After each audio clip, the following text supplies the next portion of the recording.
দেশের যত পেশা, যত পদ পদবী, যত সম্মানীয়, যত ক্ষমতাধর, যত শ্রেণী পেশার মানুষ থাকুক না কেন, ওলামায়ে কেরাম হচ্ছেন এমন একটা মর্যাদার স্তরের নেতৃত্ব দিচ্ছেন। প্রতিদিন কোটি কোটি মানুষের সঙ্গে তাদের সবচেয়ে বেশি কানেক্টিভিটি, বেশি সংযোগ যাদের, তারাই হচ্ছে ওলামায়ে কেরাম।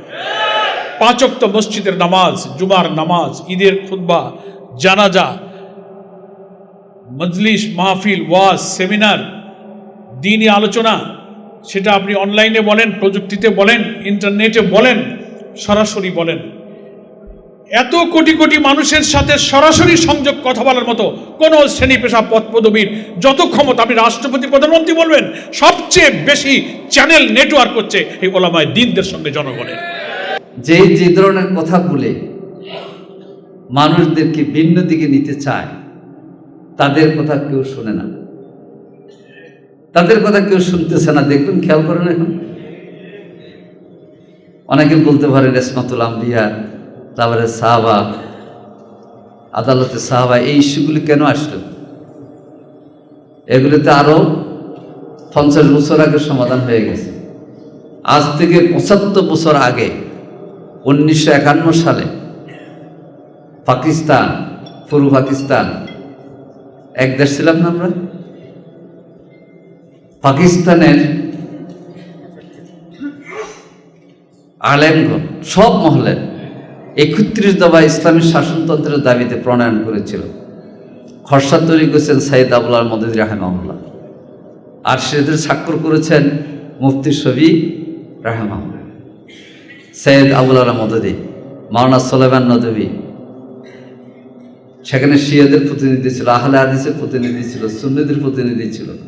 তো 75 বছর আগে ইসলাম শাসনতন্ত্রের জন্য আলেমরা একত্রিত হয়ে যদি সব মহলের স্বাক্ষর করতে পারে, তাহলে আজকে বিভক্তির রেখা তারা টানে পকারান্তরে তাদের সব পদক্ষেপ দ্বীনের বিপরীতে যায়।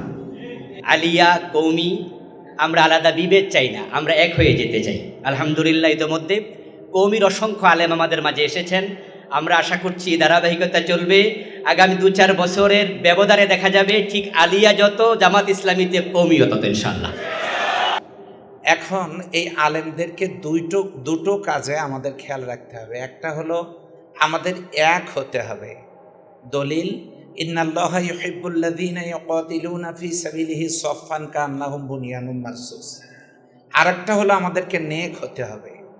ডিভাইসের মাধ্যমে, বিভিন্ন জায়গায় তাদের লুকানো ডিভাইসের মাধ্যমে আমাদেরকে বিব্রতকর অবস্থার মধ্যে ফেলানোর জন্য ব্যাপকভাবে ষড়যন্ত্র শুরু হয়েছে। আমাদের চোখ কান খোলা রাখতে হবে। চ্যানেলটি সাবস্ক্রাইব করে আমাদের সঙ্গেই থাকুন। আজকের এই ওলামা বিভাগের সম্মেলনে আমি দোয়া করছি এবং স্মরণ করছি বাংলাদেশের যে সমস্ত আলেম, ওলামা, শায়েখ, হাফেজ, কারি, খতিব, বিশেষ করে সিলেটের মাওলানা ফরিদউদ্দিন চৌধুরী, যিনি জাতীয় সংসদের 2001 সালে সিলেট থেকে নির্বাচিত হয়েছিলেন, অধ্যক্ষ মাওলানা ফরিদউদ্দিন চৌধুরী, উনি সহ অনেক আলেম বিদায় নিয়েছেন। আমাদেরকে শূন্যতা ফিল করতে হচ্ছে। আল্লাহ তাআলা এইসব আলেমে দ্বীন যারা দ্বীনের জন্যে দাঁড়িয়েছিলেন, মানুষদেরকে মিনাজ জুলুমাতে ইলা নূরের পথে ধাবিত করেছেন, আল্লাহ তাআলা যে মাসলাক আর যে মহলের তিনি আলেম হন, তিনি বাংলাদেশের দাঁড়িয়েছিলেন। আল্লাহ তাআলা যারা ইন্তেকাল করেছেন তাদের সকলকে মাফ করুন এবং তাদের কবরকে জান্নাতের বাগান বানিয়ে দিন। আমরা স্মরণ করছি জুলাই গণ অভ্যুত্থানের মধ্য দিয়ে এই নতুন বাংলাদেশ, আমরা সুন্দর একটি সম্মেলনে একত্রিত হয়েছি। আমার মনে পড়ে এই জাতীয় প্রতিবাদের একটা প্রোগ্রাম আয়োজন করেছিলাম আমরা 2013 সালে সাইদি সাহেবের প্রতি জুলুমের প্রতিবাদে। সেদিন 400 মাদ্রাসা ছাত্র আলেম ওলামা গ্রেপ্তার হয়েছিলেন এই ঢাকাতে, এটা থেকে কাছে। তো 2013 আর আজকে মিলাইলে কি মনে হয়? আজকে আমরা সকালবেলা নাস্তা করেছেন, কারো কম বেশি এখানে চলে এসেছেন হেঁটে। কিন্তু এমন এক সময় ছিল যে কাঁটাবন শাহবাগ থেকে এখানে আসতে 10 জনকে প্রশ্নের জবাব দেওয়া লাগতো। আপনার মাথায় টুপি কেন? কোথায় যাচ্ছেন? আজকে কি এরকম প্রশ্ন জবাব দিতে হয়েছে? আজকে গৌরবের সাথে টুপিতেও আর দুটা পরা যাবে না। টুপি, দাড়ি, পাগড়ি বলিষ্ঠতার সাথে জিকির করতে করতে অথবা দোয়া করতে করতে সগৌরবে মুক্তিযুদ্ধ স্মৃতি মিলনায়তন, এটার নাম কি, সেখানে এসে বাংলাদেশের সামনের মুক্তিযোদ্ধারা হাজির। আলহামদুলিল্লাহ। প্রিয় ভাইরা, আমাদের আজকের এই সম্মেলন আয়োজনের দুটা দিক। একটা দিক হচ্ছে নিতান্ত আমাদের সাংগঠনিক। এখানে যারা জেলার দায়িত্বশীল আছেন 6 মাসের কাজের একটা চিত্র সামনে আসবে এবং তার আলোকে সামনের 6 মাস আমরা কী করব। 6 মাসের মধ্যে 1 মাস চলে গেছে, আর 5 মাস। ওলামা বিভাগের দায়িত্ব হিসাবে এই 5 মাসে আমাদের কাজ কি, এই দিকটা ধারণা আজকে আপনারা এখান থেকে নেবেন আশা করি। আর দ্বিতীয় হচ্ছে আমাদের যে থিম, মতবিরোধ নয়, ঐক্যেই গড়ি আগামীর বাংলাদেশ। এই ক্ষেত্রে শিষ্য ওলামায়ে কেরাম এবং আগামীর বাংলাদেশের যিনি স্বপ্নদ্রষ্টা, বাংলাদেশের আলেম ওলামার সকল মানুষের প্রিয় ব্যক্তি, আমিরে জামাত বিরোধী দলের মাননীয় নেতা, তিনি আসবেন এবং বক্তব্য রাখবেন ইনশাআল্লাহ। প্রিয় ভাইয়েরা এবং দায়িত্বশীল বৃন্দ, আমি প্রথম দায়িত্বশীল হিসেবে আপনাদেরকে বলতে চাই, আমরা যে বিভাগের দায়িত্বশীল এটা ওলামা বিভাগীয় কমিটি, ঠিক না? এখানে সভাপতি আছেন, কোথাও সভাপতি সেক্রেটারি 2 জন আসছেন, অথবা কমপক্ষে আমরা একটা টিম আসতে বলেছি, সর্বোচ্চ 10, কম বেশি হতে পারে, কম হবে না, 2-1 জায়গাতে বেশি এসেছেন। এই বিভাগটার কাজ কি? আমাদেরকে মনে করতে হবে যে আলেম হিসেবে আমি আপনি দাঁড়ি, এবং আমরা প্রশিক্ষিত দাঁড়ি। আমাদের প্রফেসর ডক্টর নিজাম ভাই আছেন, উনি এটার উপর বক্তৃতা করেন। আমরা প্রশিক্ষিত দাঁড়ি, এটার জন্য ট্রেনিং দিলে আলহামদুলিল্লাহ, ট্রেনিং ছাড়াই আমাদের ইলমে এবং আমলের দিক থেকে আল্লাহ তাআলা আমাদেরকে সে গুণটা দিয়েছেন, আমরা দ্বীনের পথে কি দাঁড়ি। একজন দাঁড়ি হিসাবে বাংলাদেশের সকল পর্যায়ের, সকল মহল, সকল মার্কাজ আলেমদেরকে ঐক্যবদ্ধ করতে হবে। ওয়াতাসিমু বিহাবলিল্লাহি জামিআ ওয়ালা তাফাররাকু। কোনো মহলের আলেম যেন মনে করে যে উনি জামাত, হ্যাঁ আমি জামাত ইসলামী রক্ষণ, আমি কর্মী, কিন্তু আমি উম্মার প্রতীক, আমি উম্মার প্রতীক। কয়েকটা জিনিসকে সামনে রাখতে হবে আপনাদেরকে। এই ক্ষেত্রে কোনো আপোষ নাই, এই ক্ষেত্রে কোনো দল নাই। একটা হচ্ছে উম্মা, কোরআন হাদিস, মসজিদ মাদ্রাসা, ইমাম মুয়াজ্জিন হাফেজ কারি, এইসব ক্ষেত্রে আমরা সবাই এক। এবং একজন আলেম হিসাবে আমার মধ্যে বক্স থাকবে না, শত্রুতা আর হিংসা থাকবে না। কে কোন ধরনের টুপি ফুটলো, আর কার মাথা পাগড়ি আছে, জামা কত লম্বা, এটা আমি দেখব না। আমি দেখব আমার ভালোবাসা হবে আল্লাহ, রাসূল, কোরআন। মাদ্রাসা, মসজিদ, মক্তব, মুয়াজ্জিন, হাফেজ, কারি, মুয়াজ্জিন, এই দৃষ্টিভঙ্গির সামনে রেখে সকল মহলের আলেমদেরকে সংগঠিত করতে হবে। এবং এটা কোনো কঠিন কাজ না, সহজ কাজ। সংগঠন আপনাকে আমার উপর দায়িত্বটা কেন দিল? এই কাজ বুঝে নিতে হবে এবং সেটা শুধু পদবীর দায়িত্ব হিসেবে মনে করলে হবে না। আমার এলাকার কয়টা কবি মাদ্রাসা আছে, কয়টা আলিয়া মাদ্রাসা আছে, মসজিদ মাদ্রাসা ইমাম মুয়াজ্জিন সকলের নোট আমার কাছে থাকে এবং সকলের দায়িত্বশীল আমি। এটা যখন হয়ে যাবেন তখন যত মতবিরোধ করো, যত একতলাপ করো, যত কিছু আপনাকে গালি দিবে, ইনশাআল্লাহ ইনশাআল্লাহ ইসলাম প্রতিষ্ঠার আন্দোলনে যখন ডাক দেবেন সবাই চলে আসবে। এটা আমরা করতে পারবো কিনা? কেন বললাম এটা? আগামী দিনের বাংলাদেশ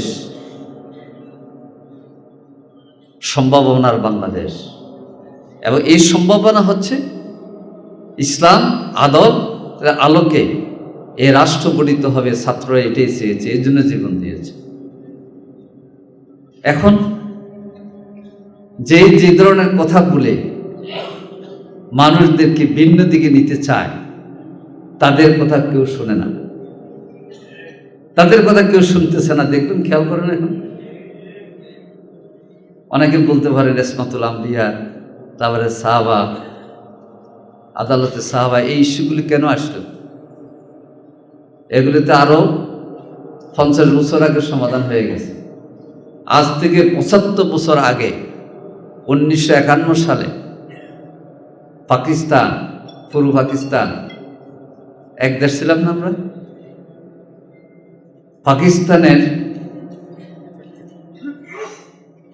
আলেমগণ সব মহলের 31 দফা ইসলামী শাসনতন্ত্রের দাবিতে প্রণয়ন করেছিল। খসড়া তৈরি করেছেন সাইদ আবুল আল মদদি রাহিমাহুল্লাহ, আর সেদের স্বাক্ষর করেছেন মুফতি শফি রাহিমাহুল্লাহ, সৈয়দ আবুল আল মদদি, মাওলানা সুলাইমান নদভী। সেখানে শিয়াদের প্রতিনিধি ছিল, আহলে হাদিসের প্রতিনিধি ছিল, সুন্নিদের প্রতিনিধি ছিল। তো 75 বছর আগে ইসলাম শাসনতন্ত্রের জন্য আলেমরা একত্রিত হয়ে যদি সব মহলের স্বাক্ষর করতে পারে, তাহলে আজকে বিভক্তির রেখা তারা টানে পকারান্তরে তাদের সব পদক্ষেপ দিনের বিপরীতে যায়। এই জন্যে মনক্ষুণ্ণ হন একটু আপনারা, যা আমাদের গালি দিতেছে, পাল্টা আর একটা গালি দিতে হবে। নো, পাল্টা আক্রমণ নয়, যৌক্তিক জবাব আমরা দেব। যুক্তির জবাব দিতে গিয়েও যদি সম্মান নষ্ট হয়, ওটাও করব না। কারণ একজন আলেমের খাটো হওয়া মানে আমি খাটো হওয়া। আপনারা দেখেছেন, আমাদেরকে যারা একদিকে নিতে চেয়েছিল তাদের মধ্যে এখন ঝগড়া, কিন্তু আমি এই ঝগড়া খুশি না। তারা যখন ঝগড়া করে তখন আমার চোখে পানি আসে। কেন? যে আমারই তো দুইজন আলেম ভাই, একজন অপরজনকে গায়েল করতেছে। ওই গায়েলটা তো ব্যক্তি না, এই গায়েল তো ইসলামের ব্যাপারে মানুষের ধারণা খারাপ হয়ে যাচ্ছে, দাড়ি টুপির ব্যাপারে ধারণা খারাপ হয়ে যাচ্ছে। এই বিষয়ে যদি সতর্কভাবে আমরা অ্যাড্রেস করতে পারি, ইনশাআল্লাহ যারা আমাদেরকে অতীতে গালি দিতেন তারা আমাদের বন্ধু হবে। যারা আমাদেরকে বিভিন্ন কথা বলে কর্নার করতে চায় তারা বলবে যে না, ইনশাআল্লাহ আমরা সবাই সম্মিলিতভাবে চলব। বাংলাদেশ জামাত ইসলামী আমরা ওলামা বিভাগের মধ্য দিয়ে ঐক্যের এই ধারাটা চালু রেখেছি, সমুন্নত করতে চাই, মঞ্জিলে পৌঁছতে চাই। পারা যাবে ইনশাআল্লাহ। এই জন্য স্লোগান কি? মতবিরোধ নয়, ঐক্যেই গড়ি বাংলাদেশ। আচ্ছা বলেন, আমাদের সবচেয়ে শত্রু হলো ইবলিশ। ইবলিশকে আমাদেরকে ঐক্য করতে দেবে? দেবে না। কারণ আগামী দিনের বাংলাদেশ মানুষ দেখতেছে, জাতীয় সঞ্চয় যখন টুপি দাড়ি দেখা যায়, মানুষের মধ্যে আনন্দের বন্যা আসে। এতগুলি লোক দাড়ি টুপি সংসদে কথা বলছে। এইভাবে যদি পুরো সংসদে আলেম ওলামাদের প্রতিনিধিত্ব হয়, তাহলে আরও কত ভালো হয়ে যাবে। তাহলে ইন্নাল্লাহা ইয়ামুরু বিল আদলি ওয়াল ইহসান ওয়া ইতাই যিল কুরবা ওয়া ইয়ানহা আনিল ফাহশাই ওয়াল মুনকারি ওয়াল বাগি ইয়াইযুকুম লাআল্লাকুম তাযাক্কুরুন আয়াত বাস্তবায়িত হবে। এই আয়াত খুতবাতে পড়েন কিনা? তো বাস্তবায়ন করি।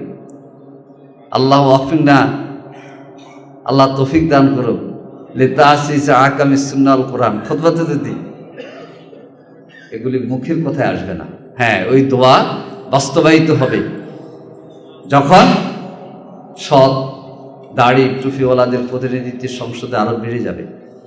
ঝগড়া করলে প্রতিনিধিত্ব বাড়বে না, শত্রুরা সুযোগ পাবে। এই জন্যে সব মহলকে আমাদের দাড়ির বিষয়বস্তু বানাইতে হবে, তাদেরকে দ্বীনের ইসলামের দাওয়াত না তো তাদের কাছে আমাদের আবেদন থাকবে, আসেন ঐক্যের কথা বলি। কেন একজন আলেম একটি ইসলামী দল আরেকটি ইসলামী দলের বিরুদ্ধে কথা বলবো? তাহলে যে ইসলামের আদর্শের শত্রুরা হাসে, মনে মনে খুশি হয়।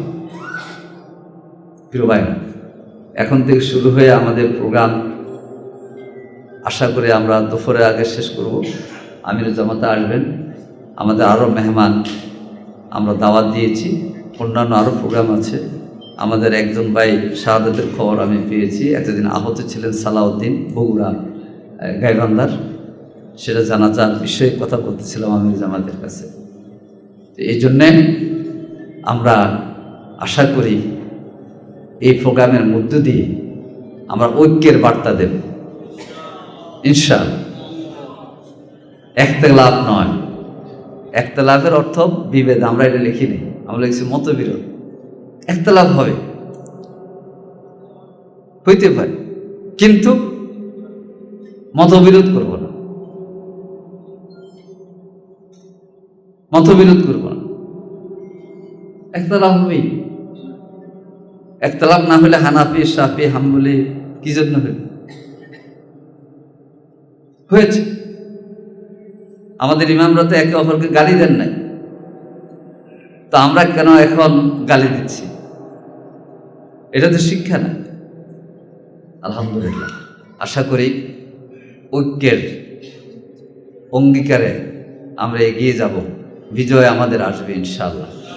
আপনাদের সকলকে সুন্দরভাবে প্রোগ্রাম উপভোগ করার জন্য অনুরোধ জানিয়ে এবং মহান রব্বুল আলামিনের সাহায্য কামনা করছি। ইয়াকা না'বুদু ওয়া ইয়াকা নাস্তাঈন। সুবহানাকা আল্লাহুম্মা ওয়া বিহামদিক আশহাদু আল্লা ইলাহা ইল্লা আনতা আস্তাগফিরুকা ওয়া আতুবু ইলাইক। আজকের এই চমৎকার আয়োজনের সম্মানিত সভাপতি, সম্মানিত বিশেষ অতিথিবৃন্দ, সময়ের স্বল্পতার কারণে আমি ভূমিকা লম্বা করছি না। আজকের প্রতিপাদ্য হচ্ছে মতবিরোধ নয়, ঐক্যে ঘটতে চায় আগামীর বাংলাদেশ। ওলামায়ে কেরাম হচ্ছে জাতির শ্রেষ্ঠ সন্তান, তাদের মাঝে যখন মতবিরোধ তৈরি হবে এর ব্যাড প্রভাব, খারাপ প্রভাব জাতির মাঝে পড়ে। এই জন্য আলেমদের ঐক্য খুবই গুরুত্বপূর্ণ। নবীজি সাল্লাল্লাহু আলাইহি সাল্লামকে আল্লাহ তাআলা এই জন্য বলছেন, যারা দ্বীনের মাঝে তাফরিকা সৃষ্টি করে, ফেরকা বন্দি করে, মতবিরোধ সৃষ্টি করে, ওয়া কানু শিয়া, এবং তারা বিচ্ছিন্ন গ্রুপে যখন আলাদা হয়ে যায়, লাস্তা মিনহুম ফি শাই, হে রাসূল আপনি আর তাদের মাঝে থাকেন না। অর্থাৎ যারা মতবিরোধ করে, যারা বিচ্ছিন্ন হয়, তাদের সাথে রাসূল নেই। এই জন্য আমাদের আজকের মেসেজ হচ্ছে, আমরা মতবিরোধ করতে চাই না, আমরা ঐক্য করতে চাই। আলিয়া কৌমি, আমরা আলাদা বিভেদ চাই না, আমরা এক হয়ে যেতে চাই। আলহামদুলিল্লাহ, ইতোমধ্যে কৌমির অসংখ্য আলেম আমাদের মাঝে এসেছেন। আমরা আশা করছি ধারাবাহিকতা চলবে। আগামী 2-4 বছরের ব্যবধানে দেখা যাবে ঠিক আলিয়া যত, জামাত ইসলামীতে কৌমিও তত ইনশাআল্লাহ। ওলামায়ে কেরাম হচ্ছে জাতির নক্ষত্র তুল্য। নবীজি সাল্লাল্লাহু আলাইহি ওয়াসাল্লাম একটি হাদিস রয়েছে, তিনি বলেছেন, ইন্না মাসালাল উলামা ফিল আরদ কামাসালিন নুজুম ফিস সামা। জমিনে আলেমদের উদাহরণ হচ্ছে আকাশে তারকার মতো। ইহুদাদা বিহা ফি যুলুমাতিল বাররি ওয়াল বাহর। আকাশে তারকার মাধ্যমে রাতের আধারে দেখা যায় যে যারা পথিক নৌযান চালায় এবং যারা মরুভূমিতে চলে তারা রাস্তা চেনে। ফাইজা ইনতামাসাতিন নুজুম আওশাকা আন তাদিল্লাল হুদা। যখন তারকাগুলো নিভে যায় তখন পথিক পথ হারায়। তো আলেমরা যখন বিভ্রান্ত হবে, ইখতিলাফ তৈরি করবে, তাযহাবারি হুকুম, আলেমদের ইজ্জত সম্মান কমে যাবে, জাতি পথহারা হয়ে যাবে। এজন্য আমরা কোনো বিভেদ তৈরি করতে চাই না। আলেমরা হচ্ছে জাতির জন্য হাদি, হাসান আল বসরি রাহিমাহুল্লাহ বলছেন, লাউলাল উলামা লাসারান নাস মিসলাল বাহাইম, যদি আলেমরা না থাকতো মানুষগুলো পশুতে পরিণত হয়ে যেত। এই জন্য আমরা ঐক্যের মাধ্যমে আগালে আগামীর বাংলাদেশ ইসলামের বাংলাদেশ হবে ইনশাআল্লাহ। এর মাঝেও কিছু বিভেদ হয়। আমরা আলেমদের বিরুদ্ধে কথা বলে আমাদের জিহ্বাকে অপবিত্র করতে চাই না, আমরা তখন ধৈর্য ধারণ করবো ইনশাআল্লাহ। আপনারা পত্রপত্রিকায় মিডিয়ায় দেখছেন যে আমাদের বিরুদ্ধে অনেক কথা হচ্ছে, আমরা যেন তাদের বিরুদ্ধে কথা না বলি। আহমদ ইবনে হাম্বল রাহিমাহুল্লাহ বলেছেন, লুহুমুল উলামা মাসমুমা মান শাম্মাহা মারিদা ওয়া মান আকালাহা মাতা। আলেমদের মাংস হচ্ছে বিষাক্ত। যে ব্যক্তি আলেমের গোস্ত নাকে নিয়ে শুকে সে অসুস্থ হয়, আর যে আলেমের মাংস ভক্ষণ করে সে মরে যায়। আমরা কোনো আলেমের মাংস ভক্ষণ করতে চাই না। যদি আমাদের বিরুদ্ধ বলে আমরা ধৈর্যের সাথে আগাতে চাই। ইকরামা রাহিমাহুল্লাহ বলেছেন, ইয়াকুম আন তুযুল উলামা, তোমরা আলেমদেরকে কষ্ট দেয়া থেকে বেঁচে থাকো। ফাইন্না মান আযা আলিমান ফাকাদ আযা রাসূলুল্লাহ, যে ব্যক্তি কোনো আলেমকে কষ্ট দিল সে প্রকারান্তরে আল্লাহর নবীকে কষ্ট দিল, কারণ আলেম নবীর ওয়ারিস বটে। এই জন্য কোনো আলেমও যদি আমাদের সাথে খারাপ আচরণ করে আমরা খারাপ আচরণ করতে চাই না। ভ্রাতৃত্বের বন্ধনে এগিয়ে যাব, আগামীর বাংলাদেশ ইসলামীর বাংলাদেশ হবে ইনশাআল্লাহ। আসসালামু আলাইকুম ওয়া রাহমাতুল্লাহ। প্রতিনিধি সম্মেলনের সুযোগ্য সম্মানিত সভাপতি, মাননীয় প্রধান অতিথি, সুযোগ্য প্রাজ্ঞ পরিচালক এবং মঞ্চে উপবিষ্ট মুসলিম মিল্লাতের রাহবার হযরত উলামা ইকরাম, আমার সামনে বসা মুসলিম মিল্লাতের আকাশের নক্ষত্রবৃন্দ, আল্লাহর শুকরিয়া যে এরকম একটা মোবারক অনুষ্ঠানে কথা বলার সুযোগ পেয়েছি, আলহামদুলিল্লাহ। আল্লাহ তাআলা বলেন, ফাসআলু আহলা যিকির ইন কুনতুম লা তা'লামুন, তোমাদের যদি জানা না থাকে তোমরা জেনে নাও তার কাছ থেকে যারা জানেন। কারা জানেন? ইন্নামা ইয়াখশাল্লাহ মিন ইবাদিহিল উলামা, আলেমেরা আল্লাহ তাআলাকে সবচাইতে বেশি ভয় করে। তারা কারা? ইন্না আকরামাকুম ইনদাল্লাহি আতকাকুম, তারা মুত্তাকি এবং এই মুত্তাকিরাই আল্লাহকে বেশি ভয় করে। আর জানবো কার কাছ থেকে? কুল হাল ইয়াস্তাউবিল্লাযীনা ইয়ালামুনা ওয়াল্লাযীনা লা ইয়ালামুন, হে নবী আপনি বলে দেন যারা জানে আর যারা জানে না তারা সমান নয়। এখন এই আলেমদেরকে দুটো কাজে আমাদের খেয়াল রাখতে হবে। একটা হলো আমাদের এক হতে হবে। দলিল, ইন্নাল্লাহা ইউহিব্বুল্লাযীনা ইয়াকাতিলুনা ফি সাবিলিহি সাফফান কান্নাহুম বুনিয়ানুম মারসুস। আরেকটা হলো আমাদেরকে নেক হতে হবে। ডিভাইসের মাধ্যমে বিভিন্ন জায়গায় তাদের লুকানো ডিভাইসের মাধ্যমে আমাদেরকে বিব্রতকর অবস্থার মধ্যে ফেলানোর জন্য ব্যাপকভাবে ষড়যন্ত্র শুরু হয়েছে। আমাদের চোখ কান খোলা রাখতে হবে।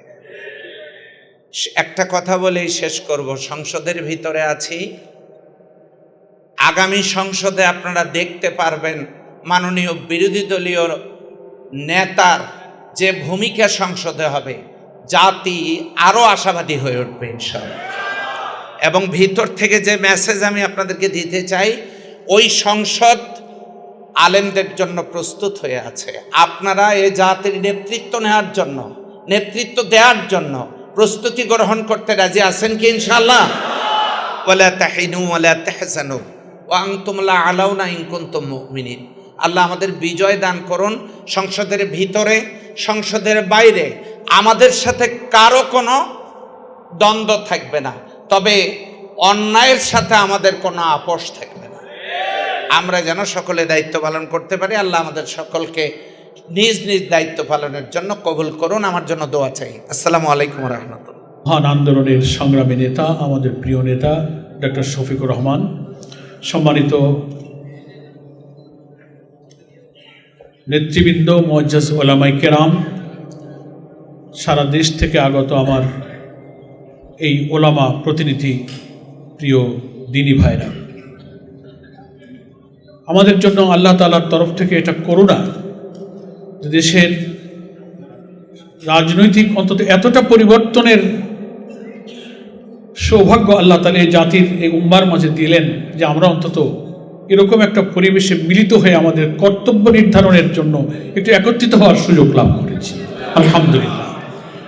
ওলামায়ে কেরামকে পেলে আমি সাধারণত একটা কথাই খুব গুরুত্বের সাথে বলবার চেষ্টা করি, আমার মনের আবেগ, সেটা হলো দেশে যত পেশা, যত পদ পদবী, যত সম্মানীয়, যত ক্ষমতাধর, যত শ্রেণী পেশার মানুষ থাকুক না কেন, ওলামায়ে কেরাম হচ্ছেন এমন একটা মর্যাদার স্তরের নেতৃত্ব দিচ্ছেন, প্রতিদিন কোটি কোটি মানুষের সঙ্গে তাদের সবচেয়ে বেশি কানেক্টিভিটি, বেশি সংযোগ যাদের, তারাই হচ্ছে ওলামায়ে কেরাম।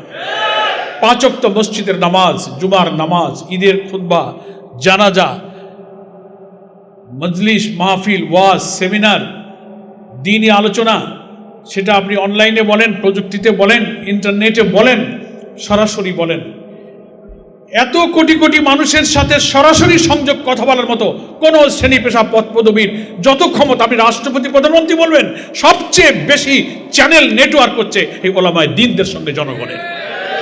ফলে আমি মনে করি কোনো বার্তা, কোনো সমাজ পরিবর্তনের, কোনো সভ্যতা পরিবর্তনের সবচেয়ে নিয়ামক ভূমিকা পালন করতে পারে এই ওলামা শ্রেণীর মানুষেরা।